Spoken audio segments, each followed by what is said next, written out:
అక్క తమ్ముళ్ళు అన్న చెల్లెళ్ళు అయితేనే సందులలో పోయి సరసాలాడతాలా?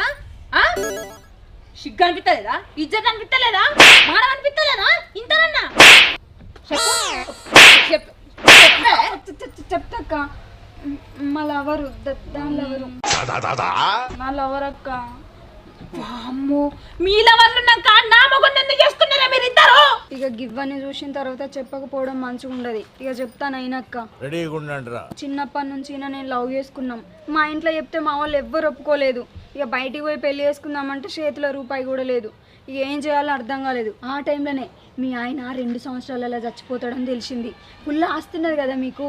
ఆయనను పెళ్లి చేసుకుంటే తర్వాత ఆస్తుల సగం నాకు వస్తుందని ఈ ప్లాన్ చేసి పెళ్లి చేసుకున్నా. ఈడేమో ఇప్పుడు ఆగుతలేడు. అబ్బా అక్క, నా బతుకు కూడా గింతే. మన మొగుడు చావడు, వీడు ఆగడు. ఇప్పుడు